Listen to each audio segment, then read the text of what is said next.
lot of scaling on the side of DAMWON Gaming, but there is a massive mid-game spike on the side of Griffin. But if DAMWON can weather the storm, there will definitely be some bright skies waiting for them. Got to feel good as the game does go along there for the side of DAMWON. So putting their eggs in that basket. We'll see if Griffin, though, can speed it up as we jump into game 2.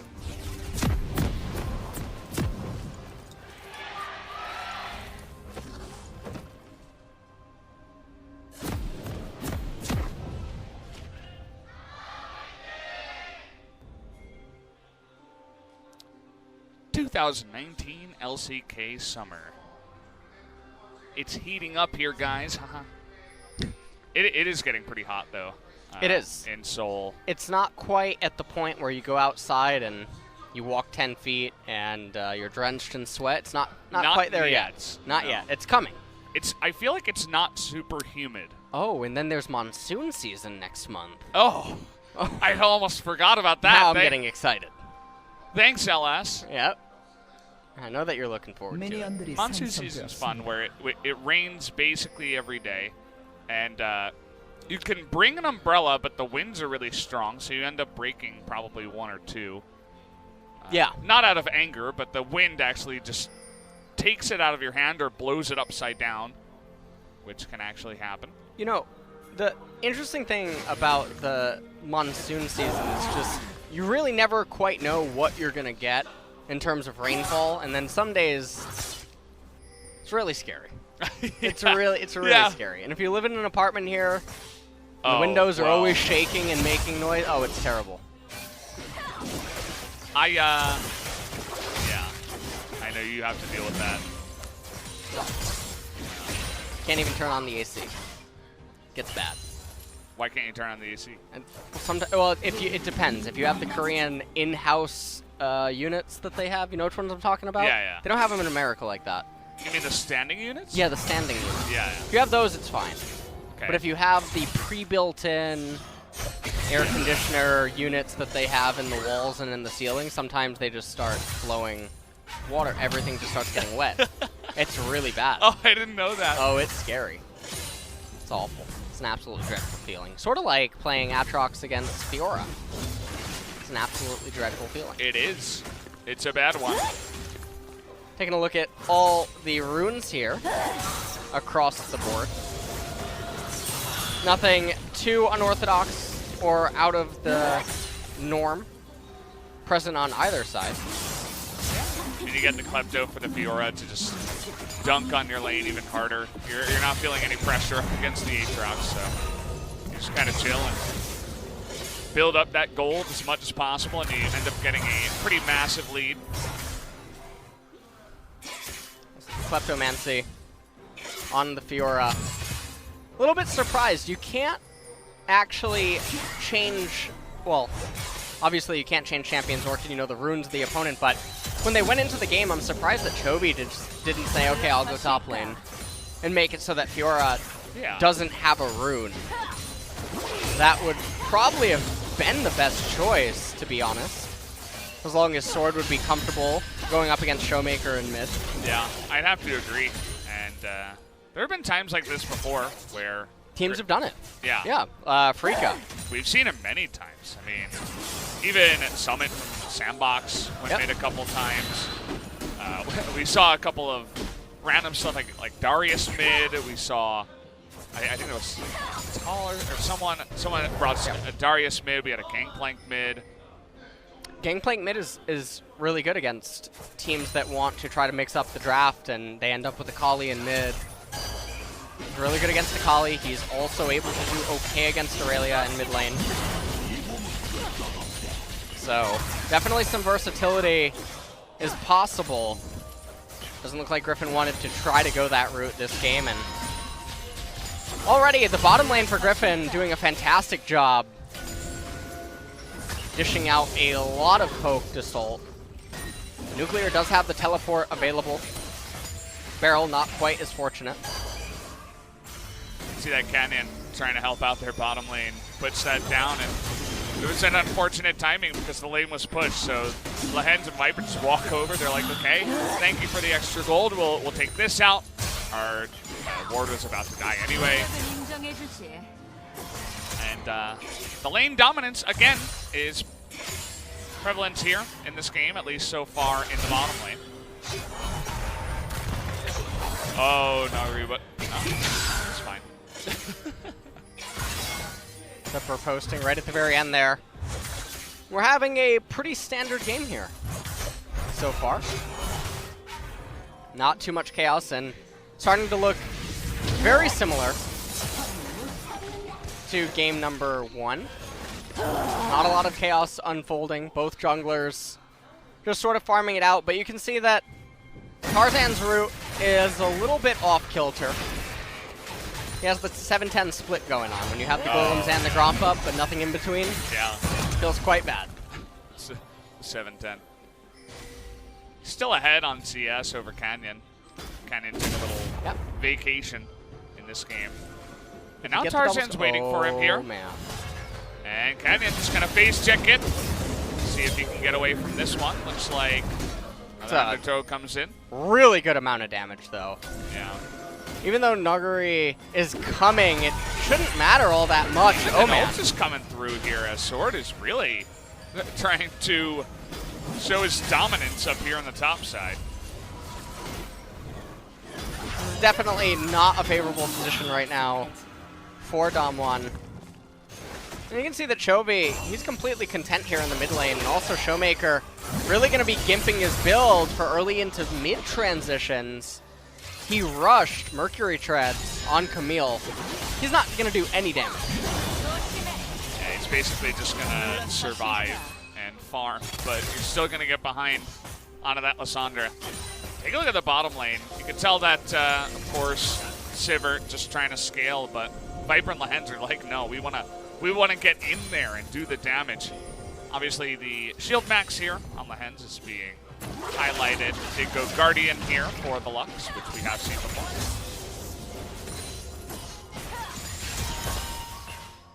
Clear and Barrel just trying their best to hang on. There is down teleport right now. We'll have to sustain inside of the lane, and now Canyon is in close proximity to bottom. But everything's just sort of, it's going back and forth. We're playing ping pong. Yeah. Ping pong's actually really popular in Korea lately. Lately? Yeah. No, there's a lot of ads. Oh, really? For it, yeah. I don't know why. It's gaining a lot of popularity. Turning there. As level 6 is hit here for Canyon, but oh wow, that clipped him. Stop Tarzan as he's still going. And now the ultimate comes out of Ezreal. Canyon nearly gets hit by another axe. As even up a level, he's not able to get enough help from his teammates. Can't do much but run away. Being forced out of the jungle, but as you said, he is already up a level, so now Tarzan's going to return to jungling. But I like what he's doing. He's recognizing that his laners are all winning at this point, and so all that he's trying to do is latch on to the opponent. Chovy just missed out on the Demolish proc, yeah. He got the plate. Yeah, he did get the plate. I believe he missed out on the Demolish. But nonetheless, Tarzan recognizes that his lanes are all winning, finds the opposing jungler, latches onto him, and basically says, you're not going to help anyone this game. He just has to sit back and watch. And that has been a thing that we've seen from Tarzan before in the past, where we always remarked, especially when he was first showing up after coming in the LCK, we always remarked on his just sense in the jungle, the ability to find the other jungler, and his pathing was always score-esque. We always talked about him as a very intelligent jungler. He was being called the teacher by Punch, who came out here in game 1 and then got benched. Yeah, he's just a very smart jungler. And it's definitely something good he can do on the Olaf versus Sejuani matchup. So far up in the top lane, Nuguri, ever since that level 6 fiasco that forced him out of lane and made him recall, he hasn't been able to accrue a sizable advantage, but That's all right. Fiora does come online later against the Aatrox and does start taking over. So at this point, though, Chovy now even getting in on the action. Yeah, might as well. I mean, Showmaker is going to pick up his team at now, but it was all just about the never-ending Lissandra push that is so annoying to deal with. Showmaker never had an idea in his mind that he was going to be fighting with Lissandra or anything like that, so kind of just had to get pushed in over and over. Speaking of which, Len's taking a bit of damage down here on the bottom side. It's not looking all that bad for the side of Nuclear and Barrel now. Canyon gonna try to make this work, potentially. Require Nuggery to take a fork free. Hey, here we go. It is going to land. And do they have the CC flashing forward? But it's not going to go down. A sword is going to stay alive. And there it is. First blood will go to Tarzan. Make that a double kill, the 2-for-1, as they win the big fight in the top lane. And that's a massive swing up there in top that they couldn't really afford to have happen right now.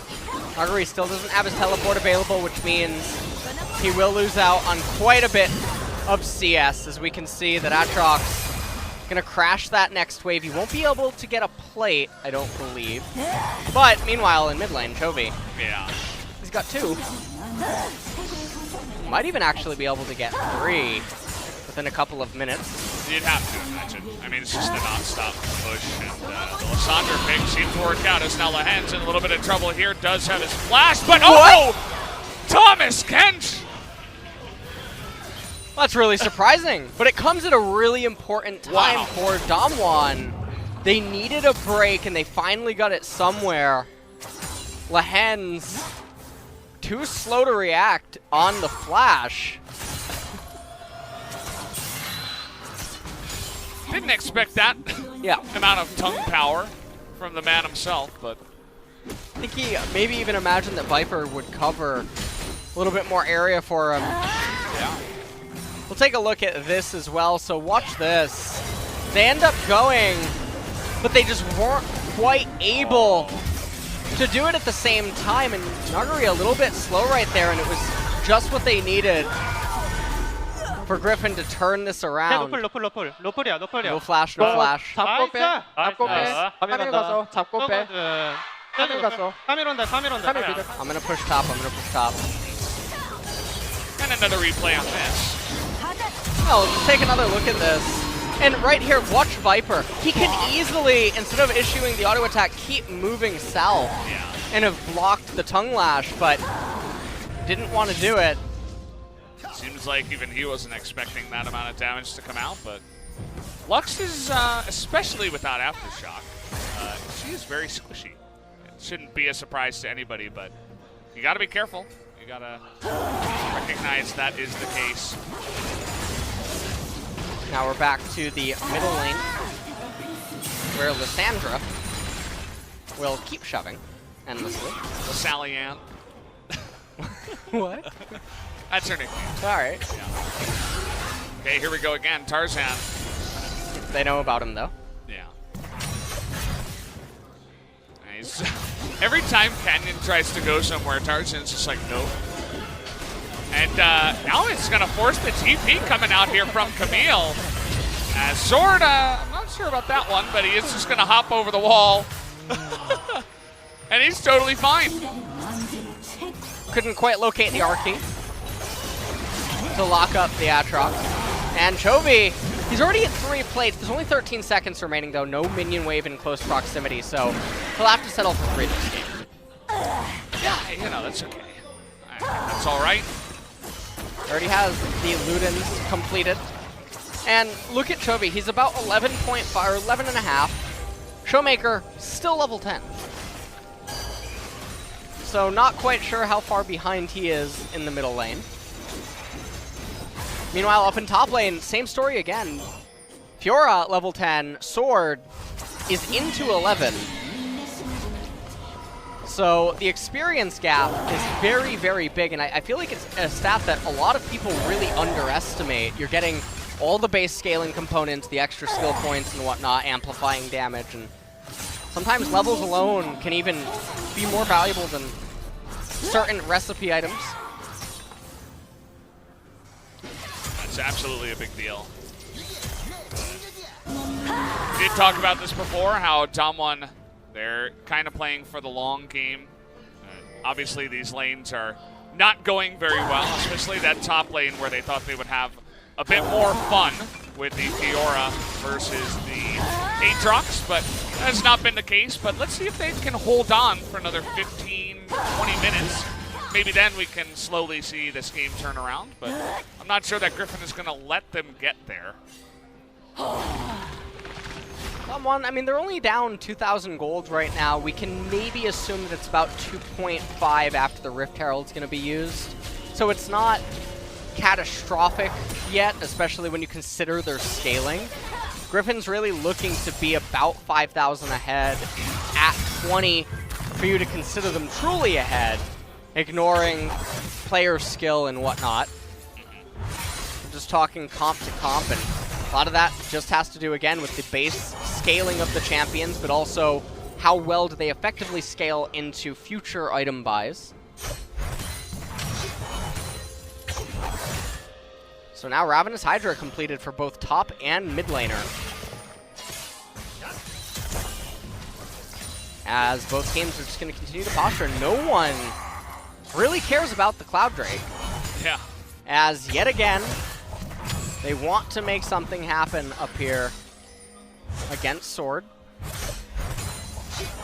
Sword doesn't seem too bothered so far. I like the way that he's just taking trades, never committing to much, just looking for the sweet spots on his Q. Shelly doing a little dance, but gonna have to do some work here and knock down the turret. There it is, first blood turret going the way of Griffin. And as you mentioned, just about 2.5 thousand gold ahead now is the side of Griffin.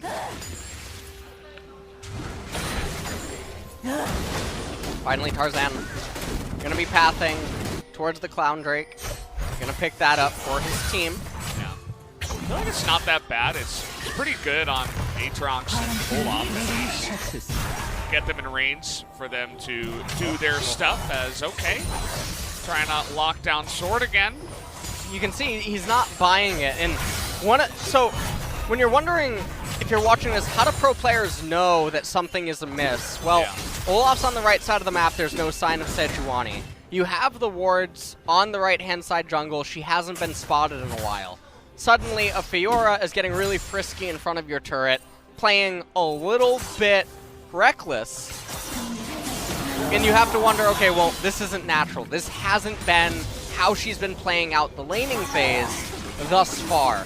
And so because the behavior is abnormal, you can put two and two together and probably deduce that the jungler's there. But at the pro level, you can also sometimes do this to feign your jungler. Yeah. To make the opponent think that your jungler is top lane, suddenly they show up bot.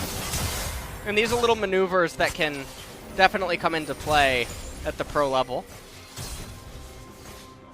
You see it occasionally every now and then, but most of the time it's just a good read, as the jungler's most of the time there.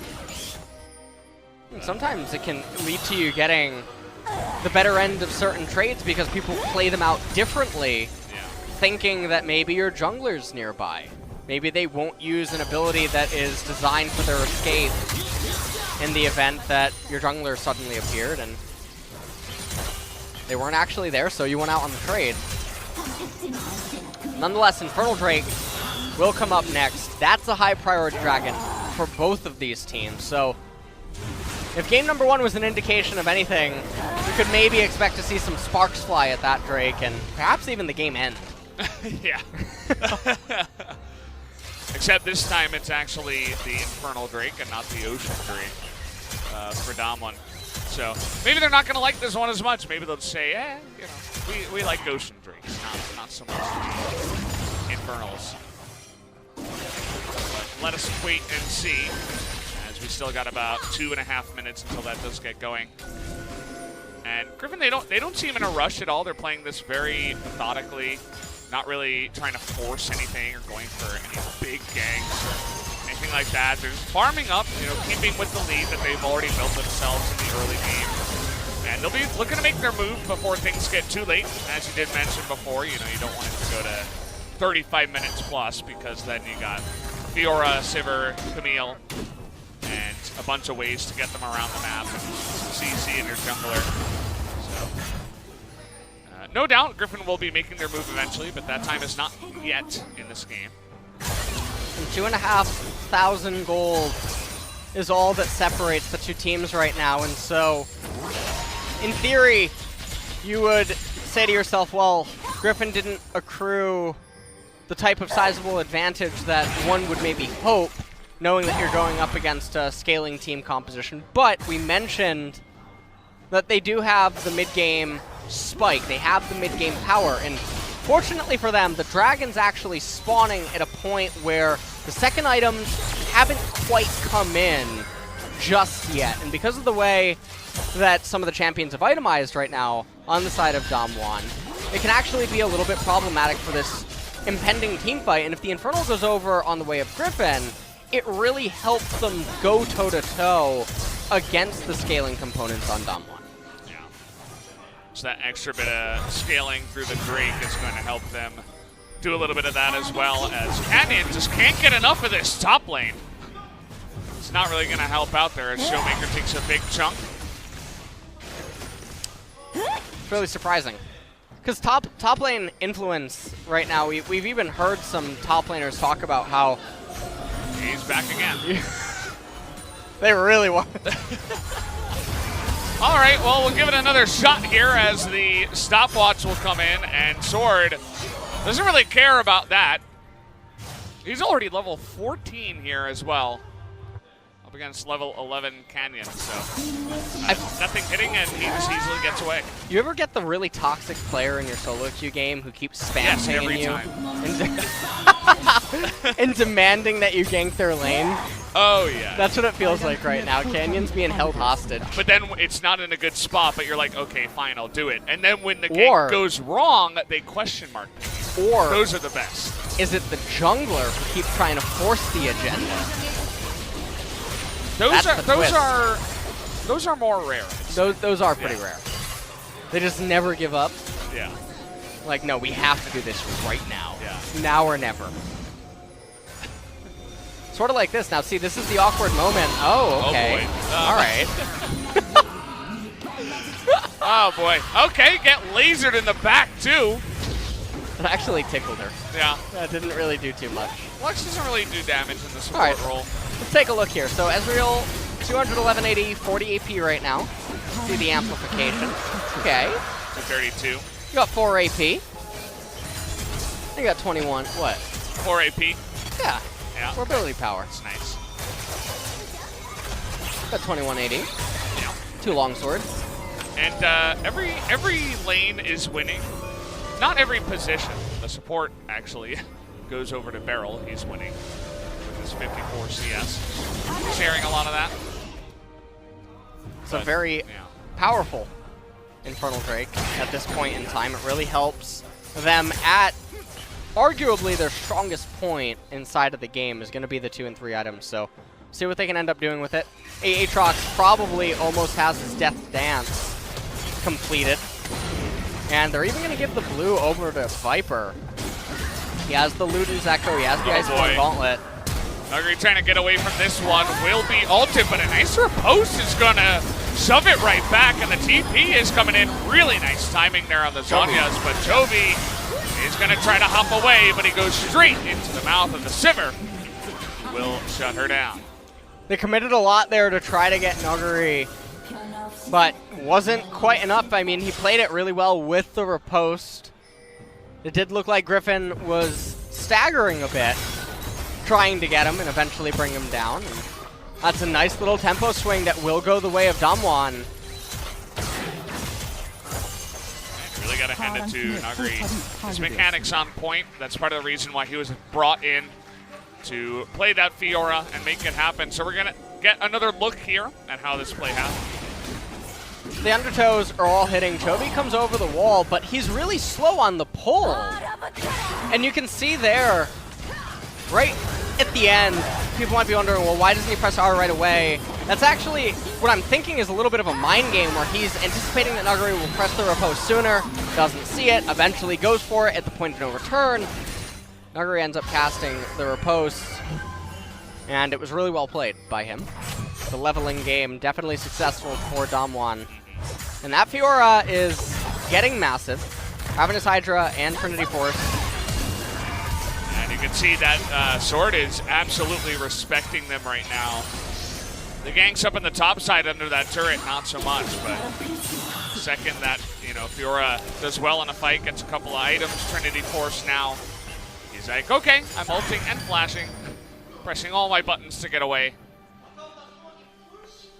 Camille, not quite as fortunate, doesn't have the Trinity Force completed yet. And so we'll see what ends up happening there. It's a very nice Aatrox skin. You ever realize that when he ults, he looks like a giant maw? Kind of, yeah. I never really thought of it that way, but I think you're right. Just watch him next time he ults. Okay. All right, he's been ulting a lot this game. They've been really trying to get, you know, they've been trying to kill him. It comes out of the cocoon and yeah, becomes a moth. Yeah. Do moths come out of cocoons? When a caterpillar, you know, I don't know the process, but you can either end up with a butterfly or a moth. Are you sure about And that? Pokemon taught me that. No, but it's not Pokemon. Yeah, I mean, we saw Sword and Shield before. We did. In our match points, but it's not out yet. LS, you'll have to wait. Which one are you gonna buy? Neither. What? Isn't it for like DS or something? No, it's for Nintendo Switch. Oh yeah, I don't have that yet. Yet being the key word. Yeah, you know, maybe plenty of time. Maybe like 3 or 4 years from now. What? We'll see. We'll see how that goes. All right, wait for it. He's gonna ult any day now. Just watch his wings. No, I'm waiting for that one.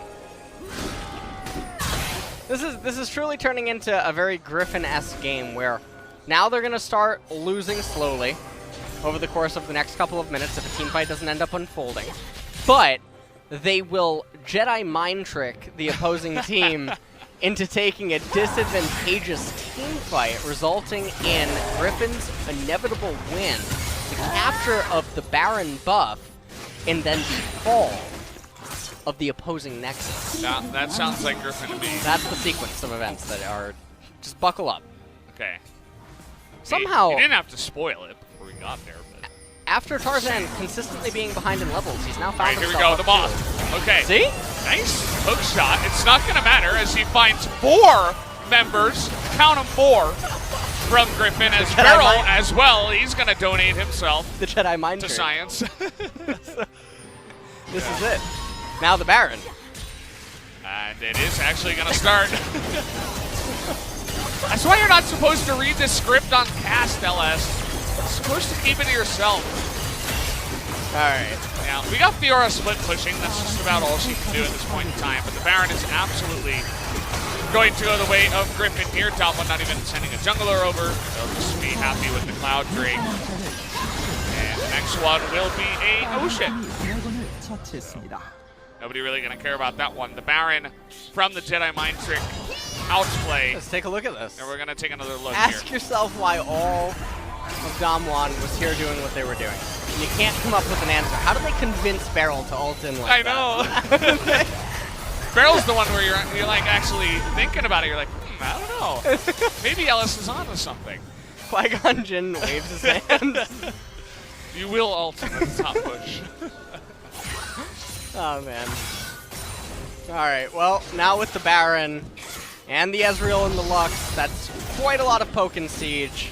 The DAMWON team comp, it does have wave clear, but Sivir's not totally there yet. She will be able to hold on for quite a while. It is definitely one of the best ADCs that you could hope to have against the Baron siege. Yeah. Here comes the moth. You didn't comment on his wings. I did. No, you didn't. I said, here's the moth. No, you didn't. No, you said, here's the moth, but you said something was really good. I thought you were talking about his wings. Yeah. That is true. Whoever designed this skin did an excellent job. Give them a raise. Yeah. It's very expensive, though. This skin. That's true. It's fine, though. I mean, they made a lot of money, so they give the person a raise, right? It's the way about it works, letting the opponents know. That's what it's all about. Oh boy, Lahan's in a lot of trouble, but he is going to survive somehow, some way. Viper 2 with a great stopwatch here, going to get over the wall. But maybe this is the fight, but Toby trying to turn it around by himself, flashes in. And and is nearly able to get a bunch of members, but now they're going to find Showmaker here. The stopwatch at the last moment, but the good timing there to take him down. That will be just the one kill after a very tumultuous fight. Yeah, it was a very close fight that could have gone either which way.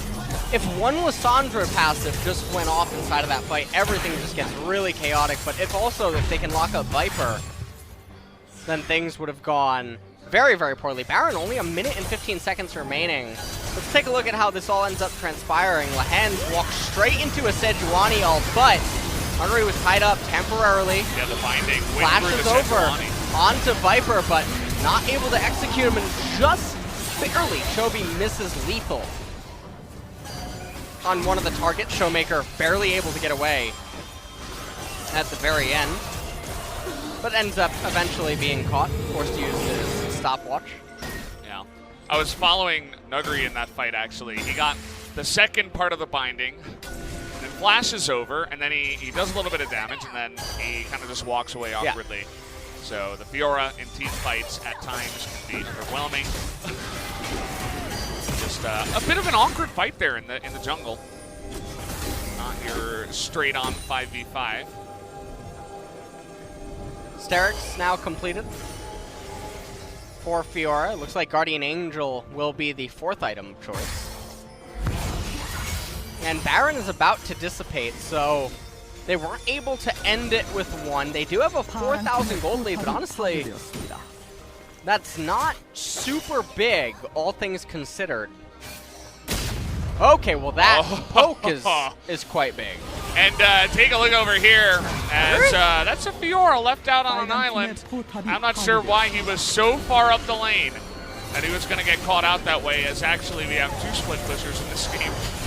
One of them being Showmaker, but the rest of his base is going down. I guess he decided that he's not able to do much to help, but that does mean that Griffin, without the Baron here, are just going to push on and probably take two inhibitors.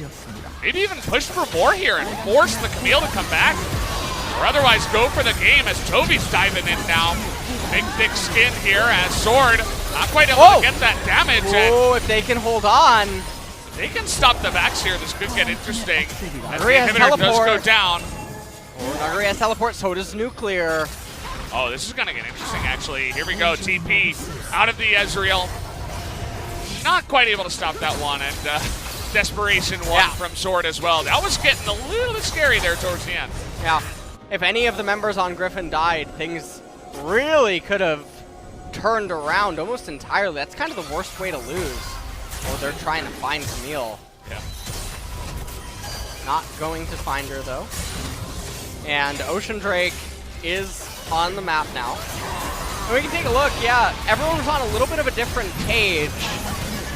As the inhibitor, you can see the bottom one, received quite a bit of damage, but didn't end up getting killed. So there's only super minions coming in from the middle lane, but now with the top inhibitor down, there is an open window for the 3 teleports on the side of DAMWON. If they even get the slightest of advantages, provided that these super minions are in close proximity to Griffin's base. Just like that, we have a win condition here for DAMWON, especially as the game is getting later on. You have a couple of those big scaling champions all teleporting in at the same time.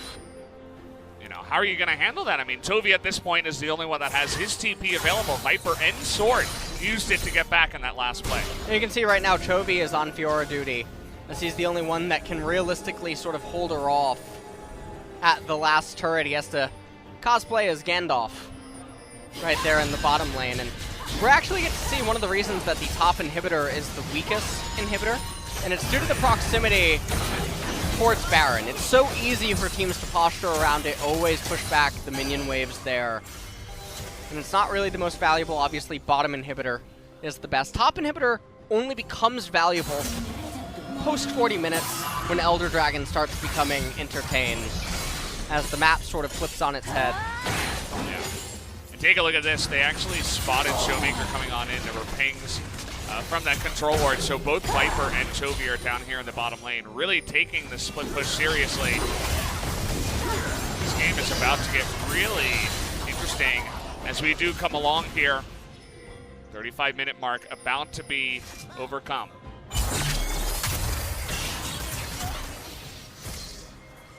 Two-shot barrage, it's going. Left the map now. It's like a shooting star. Yeah, see you later. Chovy really trying to hold this. And now Tarzan and friends coming in. Lahens, everyone's collapsing.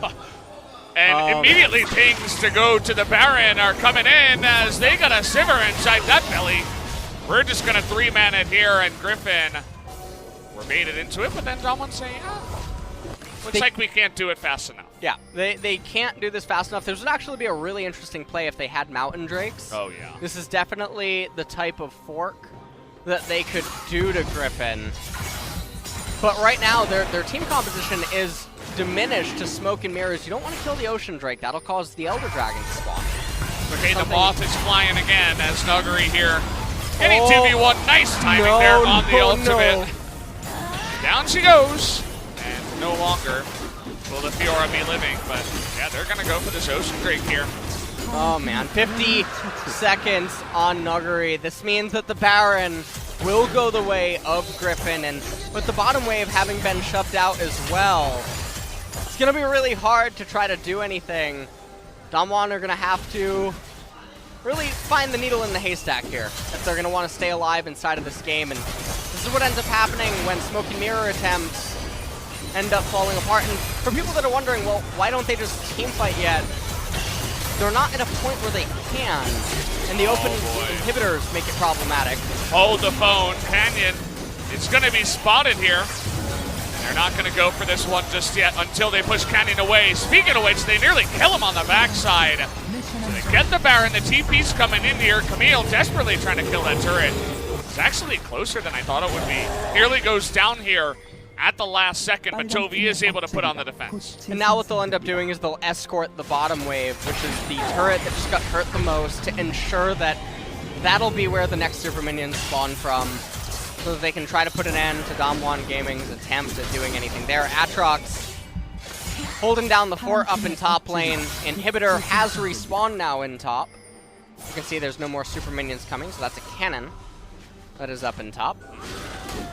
Elder 3 minutes away, which means that this Baron will last into it. Almost, allowing them to control all of the vision around DAMWON Gaming's blue side jungle.